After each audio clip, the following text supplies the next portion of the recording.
รถไฟฟ้าสายสีเหลืองยังไม่เคยนั่งจักเทื่อเราก็เห็น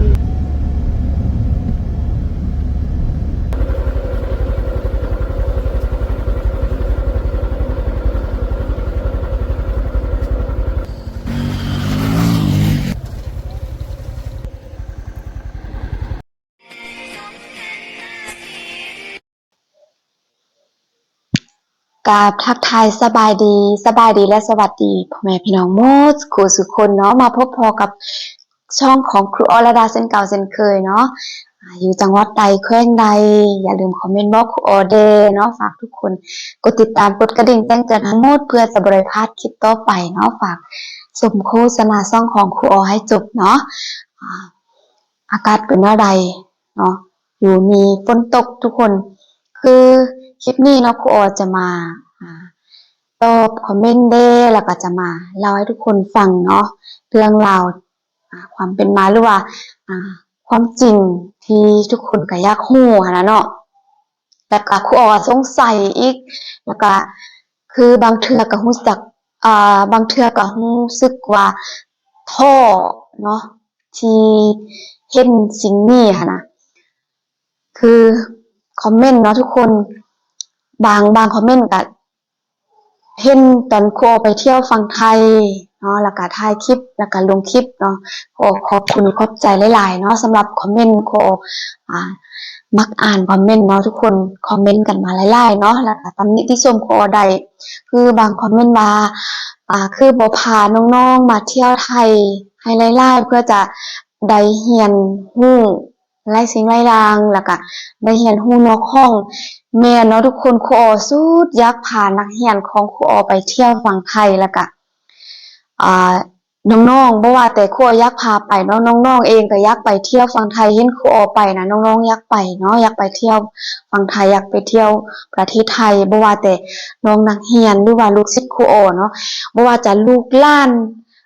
หรือว่าหลานเป็นพ่อเป็นแม่ครูออเองก็อยากไปทุกคนเนาะญาติพี่น้องของครูออเนาะเห็นครูออไปเขาเจ้าก็อยากไปคือกันนะทุกคนแต่เนื่องจากงบประมาณที่ครูออมีเนาะครูออเองเอาตัวเองก็ยังจำบ่รอดนะเนาะสุดอยากพาไปเนาะแต่ครูอออยากเก็บสิ่งที่ครูออได้จากฝั่งไทยเนาะโดยการเก็บภาพบรรยากาศคือถ่ายคลิปถ่ายภาพเนาะแล้วก็มาเผยแพร่มาให้ทุกคนได้ชมนะทุกคนก็ประทับใจแล้วก็ดีใจแล้วก็พ่อแม่ก็ดีใจเนาะที่ลูกได้มาเห็นได้ไปเที่ยวถึงเจ็บบ่ได้ไปเที่ยวหลายบ่อนเนาะก็ได้ไปเที่ยวสำนี้เพิ่นก็ว่าดีใจเนาะที่เห็นลูกไปเที่ยวแล้วก็อยากไปนะคือครูอยากส่วนน้องๆแล้วก็ลูกศิษย์แล้วก็หลานๆครูออเองเนาะไปเรียนรู้หรือว่าไปเที่ยวฝั่งไทยเพื่อจะได้เรียนรู้หลายๆสิ่งหลายๆอย่างเนาะฝั่งไทยมีหลายๆสิ่งหลายอย่างที่ให้เราเรียนรู้เนาะที่ครูไปเที่ยวฝั่งไทยครูบอกแล้วก็ครูเว้าหลายๆคลิปเนาะคือสิ่งที่ครูประทับใจคืออันดับแรกคือถนนหนทางทุกคนเนาะถนนหนทางแล้วก็ความสวยงามของประเทศไทยแล้วก็คนไทยเนาะสิ่งที่ประทับใจที่สุดก็คือคนไทยนี่แหละคนไทยเป็นคนที่มีน้ำใจแล้วก็มีเมตตาแล้วก็การบริการคือครูประทับใจที่สุดคือการบริการของคนไทยคือเช่นอย่างเวลาครูไปเที่ยวฝั่งไทยนะครูจะเห็นได้สิ่งหลายอย่างความสะดวกสบายการบริการเนาะที่ทันใจเนาะแล้วก็อยู่ในประเทศไทยมีกล้องวงจรปิดอยู่ทุกจุดทุกบ่อนแล้วก็บ่เป็นตาหน้าย่านแล้วก็มีไฟสว่างคือแบบตอนกลางคืนกับตอนแต่ว่าเขาอยู่ตอนกลางเว้นค่ะเนาะแบบมันจะสว่างแล้วเขาจะเปิดไฟมาทุกจุดทุกบ่อนแล้วก็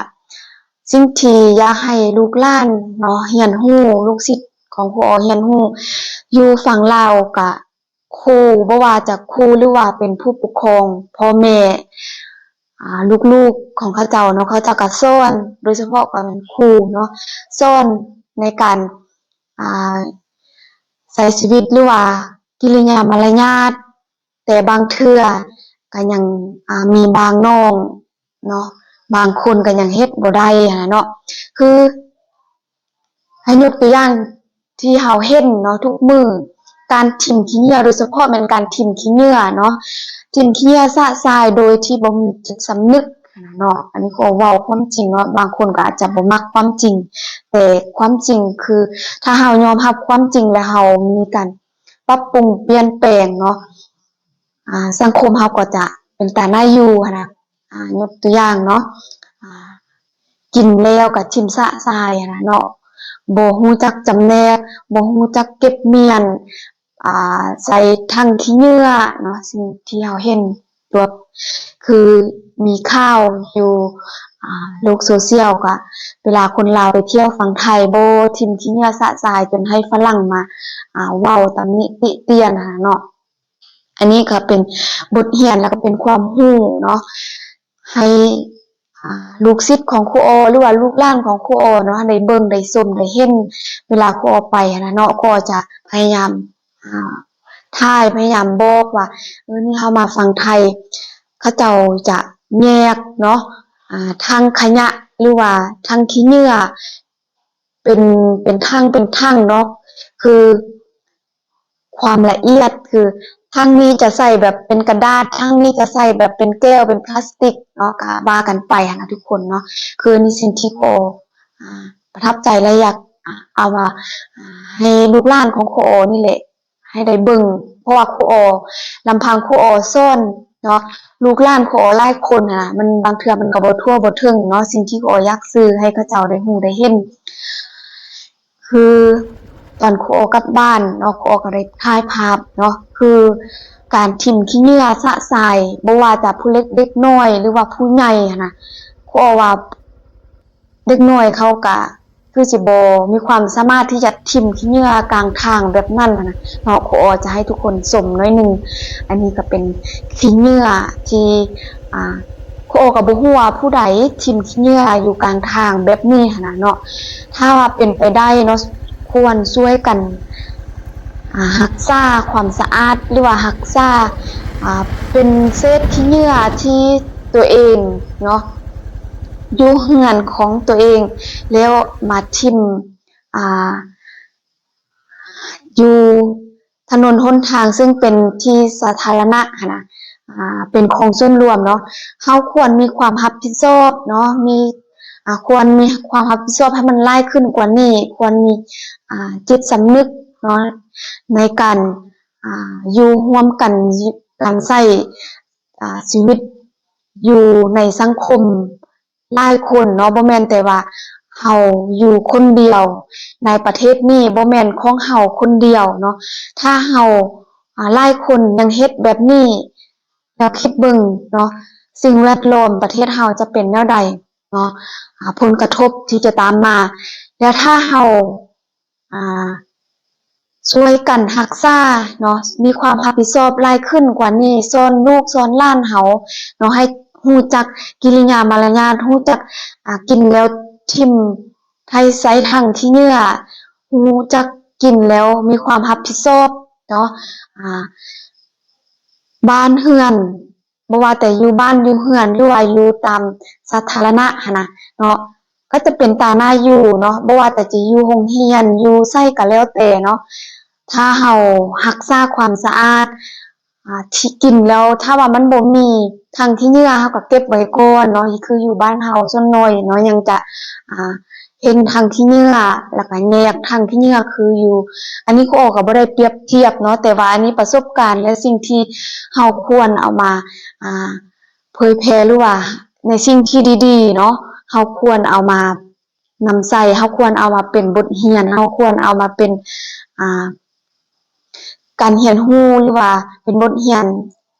มาใส่ในชีวิตประจำวันเฮาได้เฮาก็ควรเอามาใส่เนาะคืออยู่ฝั่งลาวขนบธรรมเนียมฮิตของประเพณีของเฮาก็มีคือกันนะคือการนบการไหว้เนาะผู้หลักผู้ใหญ่หรือว่าหมู่เพื่อนครูบาอาจารย์เนาะคนลาวอยู่ฝั่งลาวก็มีคือกันแต่ส่วนน้อยเนาะจะเห็นแต่ก็ เริ่มเห็นเนาะแล้วก็เห็นแต่ก็บ่หมดคือคนลาวเฮาส่วนหลายเนาะยังขี้อายบ่กล้าแสดงออกเนาะทั้งที่ว่าเฮามีประเพณีมี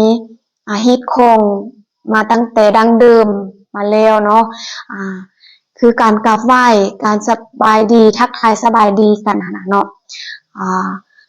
คืออยู่ฝั่งไทยเนาะคือครูออไปเห็นแล้วครูออประทับใจที่สุดเนาะแล้วก็เวลาเขาเจ้าลูกหลานเขาเจ้าไปโรงเรียนเขาเจ้าก็กราบไหว้เนาะแบบไปขอไปลาพ่อแม่หรือว่าผู้ปกครองเนาะอายเอ้ยน้องที่อยู่เฮือนหั่นน่ะแล้วก็ตอนกลับมาเขาเจ้าก็มาให้พ่อแม่ฮู้ว่ากลับมาจากโรงเรียนแล้วหั่นน่ะเนาะถ้าว่าครูฝั่งลาวสอนบ่เนาะกิริยามารยาทเรื่องกราบไหว้ครูก็สอนคือกันเนาะคำว่าครูเนาะสอนบ่ว่าจะอยู่ในบทเรียนหรือว่านอกตำราสำหรับครูออเองเนาะครูออจะสอนและที่ครูออไปเที่ยวครูออก็จะไปเที่ยวบ่แม่นว่าไปเที่ยวไปเบิ่งความเจริญศิวิไลของประเทศเขาบ้านเมืองเนาะประเทศเพิ่นบ้านเพิ่นเมืองเพิ่นหั่นน่ะเนาะครูก็อยากไปเก็บเกี่ยวไปอยากการเที่ยวนี้สำคัญที่สุดเนาะคือเฮ็ดให้เฮาได้เรียนรู้หลายๆอย่างเนาะเส้นถนนหนทางเวลาข้ามถนนหนทางเนาะคืออยู่บ้านเฮาบางเทื่อจะเป็นเส้นทางเนาะจะเป็นเรื่องเดียวแบบนี้นะการย่างเขาจะย่างเบื้องซ้ายหรือเบื้องขวาและรถเฮาจะขับไปเบื้องซ้ายหรือเบื้องขวาเวลาข้ามทางเฮาควรเฮ็ดแนวใดอยู่ฝั่งไทยเพิ่นจะมีเพิ่นจะทาเป็นสีเนาะทุกคนบางบ่อนก็จะเป็นสีขาวบางบ่อนก็จะเป็นสีแดงแล้วก็อยู่3แยก4แยกก็มีไฟจราจรหรือไฟหรือว่า traffic light เนาะให้เป็นสัญญาณเตือนให้รถให้ผู้คนที่นำใส่ถนนหนทางได้ฮู้ว่าไฟนี้คนสามารถข้ามได้ออกไฟสีแดงรถก็หยุดคนสามารถข้ามได้หั่นน่ะเนาะนี่คือสิ่งที่ครูไปเห็นแล้วก็เป็นสิ่งที่ว่าเฮาควรจะนำใช้เนาะเอามานำใช้ในชีวิตประจำวันนะเนาะคือสิ่งสำคัญที่สุดก็คือครูได้สอนนักเรียนของครูหลายๆครั้งเนาะบ่ว่าจะชั่วโมงใดเวลาใดที่ครูมีโอกาสที่ใดสิสอนสิทธิ์ของตัวเองเนาะสำคัญที่สุดก็คือการศึกษาการเรียนรู้นี่แหละเนาะถ้าเฮาบ่มีความรู้ถ้าน้องๆบางคนก็ว่าเรียนไปเฮ็ดหยังเรียนไปก็ก็บ่อยากเว้าในจุดนี้เนาะถ้าเว้าก็สิยาวไปนะเนาะบางน้องก็ท้อเนาะเนื่องจากครอบครัวฐานะครอบครัวหรือว่าการใช้ชีวิตเนาะอาจจะคือเฮาเห็นเนาะปัญหาที่เฮาพบเจอเฮาคนเป็นครูเฮารู้ดีในจุดนี้เนาะแล้วครูก็มีแต่ให้กำลังใจแล้วก็ปลอบใจเท่านั้นแล้วก็สอนเท่าที่เฮาสอนได้เนาะสิ่งสำคัญก็คือพ่อแม่ผู้ปกครองเนาะสอนลูกสอนหลานต่อมาก็จะเป็นครูเนาะแน่นอนอยู่แล้วครูก็ต้องสอนนะเนาะแต่สิ่งสำคัญก็คือผู้ปกครองช่วยสั่งช่วยสอนนะเนาะบ่แม่นจะปะทิ่มให้แต่ครูอย่างเดียวอันใดก็ครูอันใดก็ครูเป็นผู้สอนเนาะสิ่งสำคัญก็คือพ่อแม่ผู้ปกครองควรให้ความสำคัญต่อลูกหลานของเฮาเองเนาะแล้วก็ปลุกอยากให้ปลุกระดมให้ลูกๆหลานๆของตัวเองเนาะอยากเรียนคือการเรียนนี่สำคัญที่สุดประเทศชาติบ้านเมืองจะเจริญก้าวหน้าก็ขึ้นอยู่กับลูกกับหลานเฮานี่แหละขึ้นอยู่กับการเรียนรู้ขึ้นอยู่กับการศึกษาของลูกหลานเฮาของพวกเฮานี่แหละเนาะถ้าว่าเฮามีการศึกษาเฮามีการเรียนรู้เนาะการศึกษาที่ดีเฮาก็สามารถที่จะพัฒนาประเทศชาติบ้านเมืองของเฮาให้เจริญก้าวหน้าเจริญรุ่งเรืองเนาะคือมีฝรั่งเนาะหลายคนเนาะ เวลาเขาจะมาเที่ยวประเทศลาวเขาจะมักมาถามครูโอเนาะเวลาครูโอไปแหล่งท่องเที่ยวเวลาไปจวบเขาเจ้านะคะเขาเจ้าก็มีคำถามแต่ครูโอก็ยังครูโอก็สงสัยเลยเนาะเป็นยังเพิ่นก็ยังอยากรู้นะฝรั่งเพิ่นก็ยังถามเลยเนาะถามครูโอถามความเห็นครูโอก็บางเทื่อครูโอก็ตอบบางเทื่อครูโอก็บ่ตอบเพราะว่าเฮาก็ฮู้คำตอบอยู่ในใจอยู่แล้วเนาะบางเทื่อก็คือไปเที่ยวฝั่งไทยเฮาก็สามารถเบิ่งแล้วเฮาก็คือพอได้เว้าเนาะฝรั่งเขาเจ้าถามหลายคนก็อยากฮู้ว่าฝรั่งเขาถามหยังครูโอหั่นน่ะเนาะเขาก็ถามเนาะเขาก็ว่าเป็นหยังประเทศลาวมีชายแดนติดกับอันนี้ครูโอมันบ่ได้เปรียบเทียบเนาะบ่ให้ดราม่าเด้ออันนี้คือความจริงที่ครูโอมาเล่าประสบการณ์เนาะเขาจะเปรียบเทียบว่าประเทศลาวที่ว่าติดกับประเทศไทยแล้วก็ติดกับประเทศเวียดนามแล้วก็หลายๆประเทศนะเป็นหยังประเทศเขาคือว่าเจริญรุ่งเรืองพัฒนาเนาะในหลายๆด้านคนลาวเขาจะมักส่วนหลายเนาะก็ยังว่ามักมีข้ออ้างว่าประเทศลาวฮะก็ปลดปล่อยประเทศลาวฮะก็สำเร็จจากสงครามบ่สิซั่นน่ะนะเนาะที่จริงนะถ้าคนลาวเฮาเริ่มต้นจากสิ่งน้อยๆคือยกตัวอย่างเฮาสอนลูกสอนหลานเฮาในการทิ่มขี้เหงื่อเนาะมีวินัยเวลาไปขึ้นรถหรือว่าไปซื้อเครื่องซื้อของไปเอาเครื่องเอาของเนาะตามที่ขอเห็นนะเวลาข้ามถนนหนทางเนาะเฮาควรเบิ่งเนาะสอนลูกสอนหลานเฮาตั้งแต่เดี๋ยวนี้ไปหั่นน่ะแล้วก็ปลุกจิตสำนึกลูกๆของพวกเฮาตั้งแต่เดี๋ยวนี้เนาะเฮาควรเริ่มตั้งแต่เดี๋ยวนี้เนาะบ่แม่นว่าใหญ่มาแล้วให้เข้าไปเข้าโรงเรียนเขาจะเรียนรู้นำครูอาจารย์อย่างเดียวก็บ่ได้เนาะเฮาควรสอนตั้งแต่ลูกฮู้ความพุ่นแหละเนาะอันนี้ก็ฝากเนาะทุกคนให้คิดนำกันว่าสิ่งที่ครูเว้านี่ถูกบ่ถ้าว่าผิดก็ขอโทษขออภัยถ้าว่าถูกก็เอาไปนำใช้